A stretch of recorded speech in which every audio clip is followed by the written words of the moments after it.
Waalaikumsalam warahmatullahi wabarakatuh. Selamat pagi semuanya. Dewan juri yang saya hormati serta teman-teman sekalian yang saya cintai. Perkenalkan, nama saya Jelita dari SD Negeri Buripan 3. Nah, coba ditebak lagi dari daerah mana ya?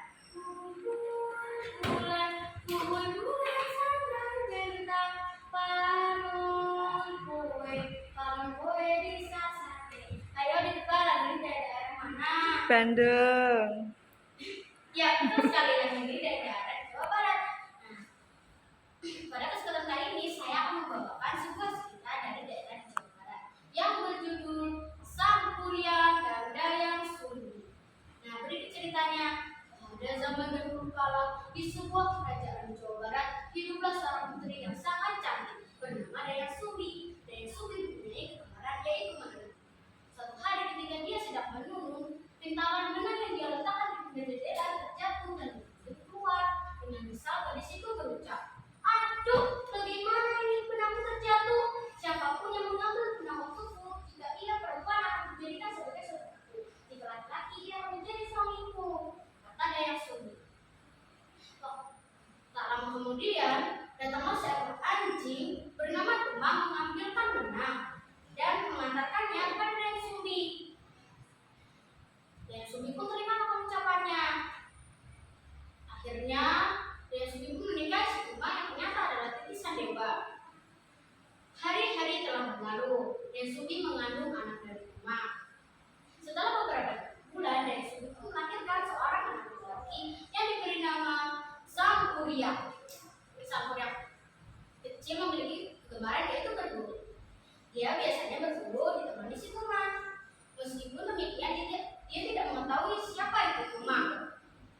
Suatu hari, Dayang Sumbi menyuruh Sang Kuria untuk berburu mencari rusa.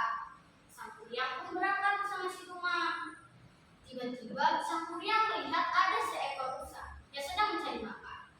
Lalu Sang Kuria pun berkata, "Tumang, sepertinya di balik pohon itu ada seekor rusa. Cepat kau kejar rusa itu, Tumang," kata Sang Kuria. Tapi Tumang kala itu tidak terlalu bersemangat untuk berburu. Dia hanya diam di samping Sang Kuria. Lalu Sang Kuria yang kala itu sudah naik pitam langsung mencabut anak panah untuk memanah si Tumang hingga mati. Hati Tumang dibawa pulang oleh Sang Kuria. Setelah sampai di istana, Dayang Sumbi berkata kepada si Sang Kuria, "Sang Kuria, anakku, di mana hati saya yang besar?" Sang Kuria mengambil hati yang ada di tangannya dan memberikan kepada ibunya. Ibunya tampak bingung karena yang dia dapat bukan hati seekor rusa. "Anakku, ini bukan hati seekor rusa. Kamu berbohong pada ibu ya? Lalu di mana Tumang? Mengapa dia tidak pulang bersamamu?" Sang Kuria yang merasa bersalah hanya diam dan tidak menjawab pertanyaan dari ibunya. Akhirnya ibunya pun mengulangi pertanyaannya. Sang Kuria menceritakan kejadian di hutan. Bukan kepala marahnya Dayang Sumbi mendengar cerita dari anaknya. Dia mengambil sebuah kayu dan dipukulkan di kepala Sang Kuria hingga terluka. Sang Kuria kesal lalu pergi meninggalkan rumah.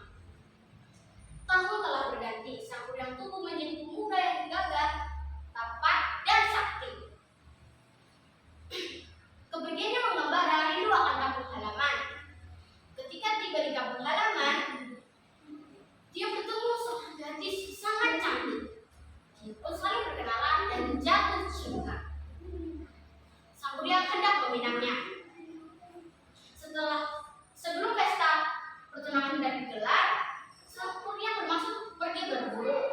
Dayang Sumbi membantu calon suaminya menyiapkan kepala. Bukan kepala, kakinya Dayang Sumbi melihat bekas luka yang sama dengan bekas luka anaknya. Dia pun berpikir bahwa calon suaminya adalah anak kandungnya sendiri, yaitu Sang Kuria. Lalu dia pun mencari akal untuk menggagalkan pernikahannya. Dia meminta dua persyaratan, yaitu membendung sungai Citarum dan buatkan dia perahu yang besar. Dua persyaratan itu harus diselesaikan sebelum terbit fajar. Sang Kuria mengerjakan persyaratan itu dibantu oleh para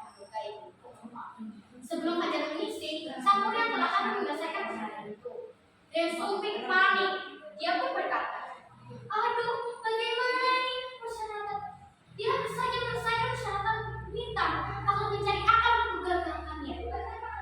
Lalu Dayang Sumi pun meminta perempuan untuk panik. Setelah itu, ayahku mulai berkokok, Kukuruyo.